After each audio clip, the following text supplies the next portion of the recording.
thank you all for attending. Hearing what they are saying and actually listening to what your employees and your friends and your spouse and your kids are saying or are not saying. The other part is that we in the fire service are type A personalities, and we deal with things in 4 minutes or less. We are not going to deal with this event in 4 minutes or less, not in 4 days, 4 weeks, and probably not in 4 months. So we're going to have to learn how to deal with uncertainty. And so my first question that we say all the time, what if? What if there was a fire here? What if there's an accident there? Well, we're dealing with that today, and there are limited or no answers to that question. What if? And so we are creating an inability for us to solve problems, which again, from our type A personality, goes against our grain.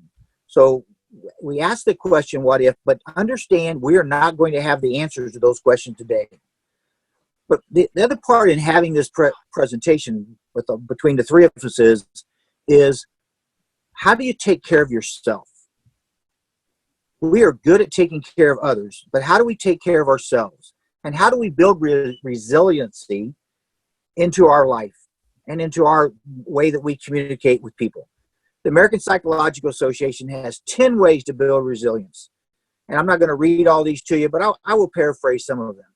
Obviously, we need to have good relationships with our coworkers, with our spouses, with our family members, and our friends.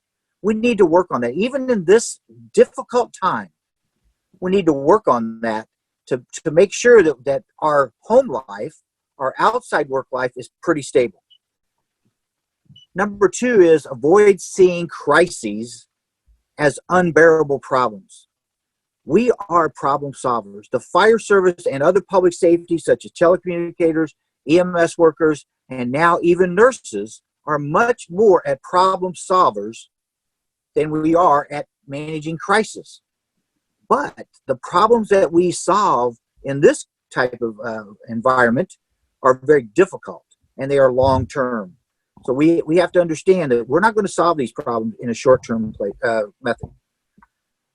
Avoid dwelling on circumstances that cannot be changed. As I said, 4 minutes or less, we like to solve our problems. This long-term problem is going to take a large partnership of people outside the fire service, outside of government, and even outside of the medical community.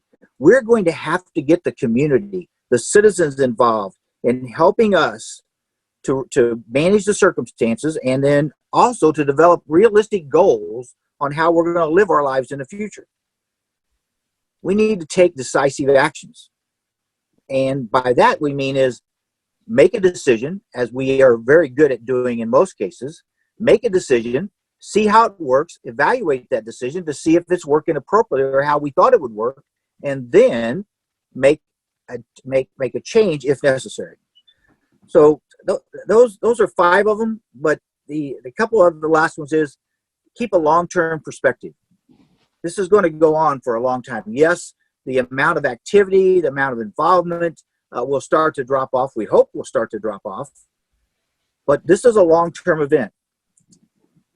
The next one is maintaining a hopeful outlook. Wow. Tim and I have talked about this. Dan and I have talked about this. Is how do you remain optimistic with all the normal stressors that we have in our life, and now we have the coronavirus issue in our life? Well, at the end, I want to talk a little bit about self-management. But what I will tell you is, when you wake up in the morning, be glad that you woke up. Smile. Be happy that you're going to live the day as best as you can. So maintaining a hopeful outlook is another key component of surviving and thriving in this adverse environment. The last one is take care of one's mind and body. There is so much being fed into our minds today with all the media events, 24-hour news stations, all the social media stuff. Maybe you don't need to listen to all the news reports. Maybe you don't need to be on social media and engage in some conversation that may not be in your best interest. It is so easy for us to become negative by being fed with negative stuff. So look at how you are feeding your mind. Look at what information you're putting into your mind and how you process that information. Because we all have it. It is so easy to be negative and hard to be positive. It takes work. So the last point there is take care of one's mind and body. The taking care of your body is get rest, sleep, eat, and do some exercises. Be happy. My granddaughter, Kate, 7 years old, she has an infectious laugh. She makes me joyful to be around her. And she does gut belly laughs, which men make me have gut belly laughs. But laughter is so powerful of a chemical event. When you laugh, certain chemicals are put into your body which make you feel better. So smiling has a myriad of benefits within us. It changes a attitude from negative or unhappy to happy. Smiles can help you internally and externally. How do you remember to smile? As I was researching what I was going to talk about here, I realized that, you can plan during your day when to smile. I'll mention C.W. Metcalf. He's going to talk about him on the next slide. He told me about Lighten Up 25 years ago. But the thing that I did not remember from his presentation was that you need to plan to smile. When you walk up to your spouse and greet him or her, do you automatically smile? When you walk in the house, do you automatically smile? And I would say probably most of us would answer those questions with a no.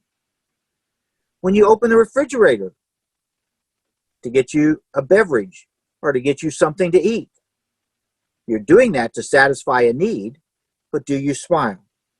So when you look at how do you make yourself smile? How do you make yourself a little bit happier? Schedule times when you smile. You go to the bathroom. When you have somebody come in for a meeting, you walk out of your office. My father told me many years ago that one of the things that you need to do when you go to work, you need to be happy. If you're not happy, don't go to work because you're going to put everybody else in a foul mood. So Tim, next slide, please. C.W. Metcalf is the guy who talked to me about laughter and wrote the book Lighten Up.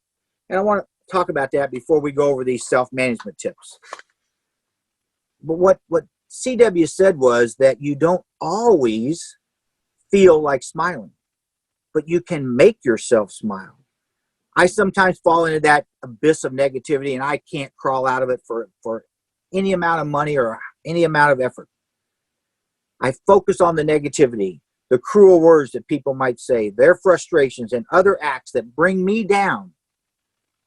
You have to build that wall. Don't let other people impact your attitude. You need to overcome those negative triggers. And you do that with work and persistence. Pay attention to what's going into your brain. So the self-management tips is, that's a part of how you feed yourself during the day. And I'm not just talking about food.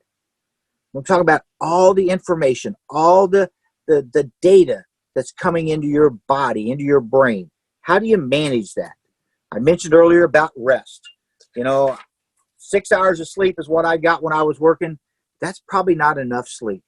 If you're surviving on and thriving on 6 minutes of sleep, or 6 hours, 6 minutes, none of us can do that.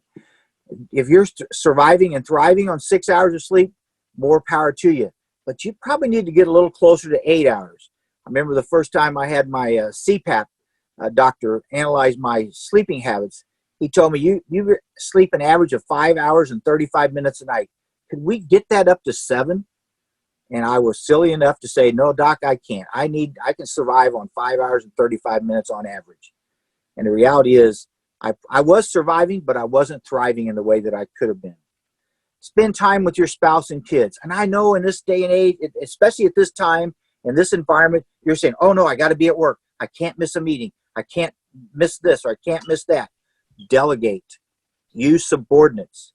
You need to go home and spend time with your spouse, your kids, your grandkids, with friends. The fire chief told me one time years ago, no matter how long he stayed at work, he would never get his work finished, and there'd still be work to do tomorrow. So go home, spend time with your spouse, your kids, your family, your friends, your grandkids. Eat regularly and eat healthy. That is so important today. In all the stress that we're facing, all the things that are going on in our lives, is to make sure that you eat regularly and that you eat healthy. Spend time or make wise choices on what it is that you're going to eat. I think you need to take a break. I think we need to take breaks. Go for a walk. Go for a 10-minute walk. The world will not come to an end in 10 minutes. I promise you. Talk to people. Make a phone call. Don't talk about business. Just talk about what's going on in their family. What's going on in their life. How are their parents? How are their grandchildren? Take a nap. Wouldn't it be so nice? That goes back to everything you need to know you were taught in kindergarten. Kindergarten children take a nap. Why? Because they need to rest. And they wake up and they're more energetic, they're more jubilant, and they're having more fun. Listen to your favorite music. We all have favorite music. Load it up on your phone, load it up on your digital recorder, whatever it is, put a CD in, but again, fill your mind with stuff that you really enjoy. And music is one of those things that can bring joy to your heart. Call a friend. I mentioned that a little bit earlier. Spending time with your spouse and your kids and friends. But call a friend. Surprise them.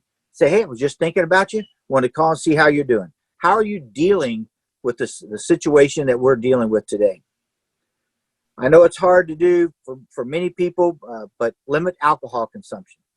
In this day and age, your mind has to be sharp. We cannot dull it with any kind of outside stimulants. And so I encourage you to limit your alcohol use. Read a book or listen to an audio book. Or is the last one of those self-management tips that I will give you. I believe that we are going to face more stressors in the next couple of weeks than we've ever seen in public safety. And I encourage each of you to start take one or two of these self-management tips and start doing them every day. I think you'll be healthier for it. I think your family will appreciate it more. And good luck. Thank you, Tim.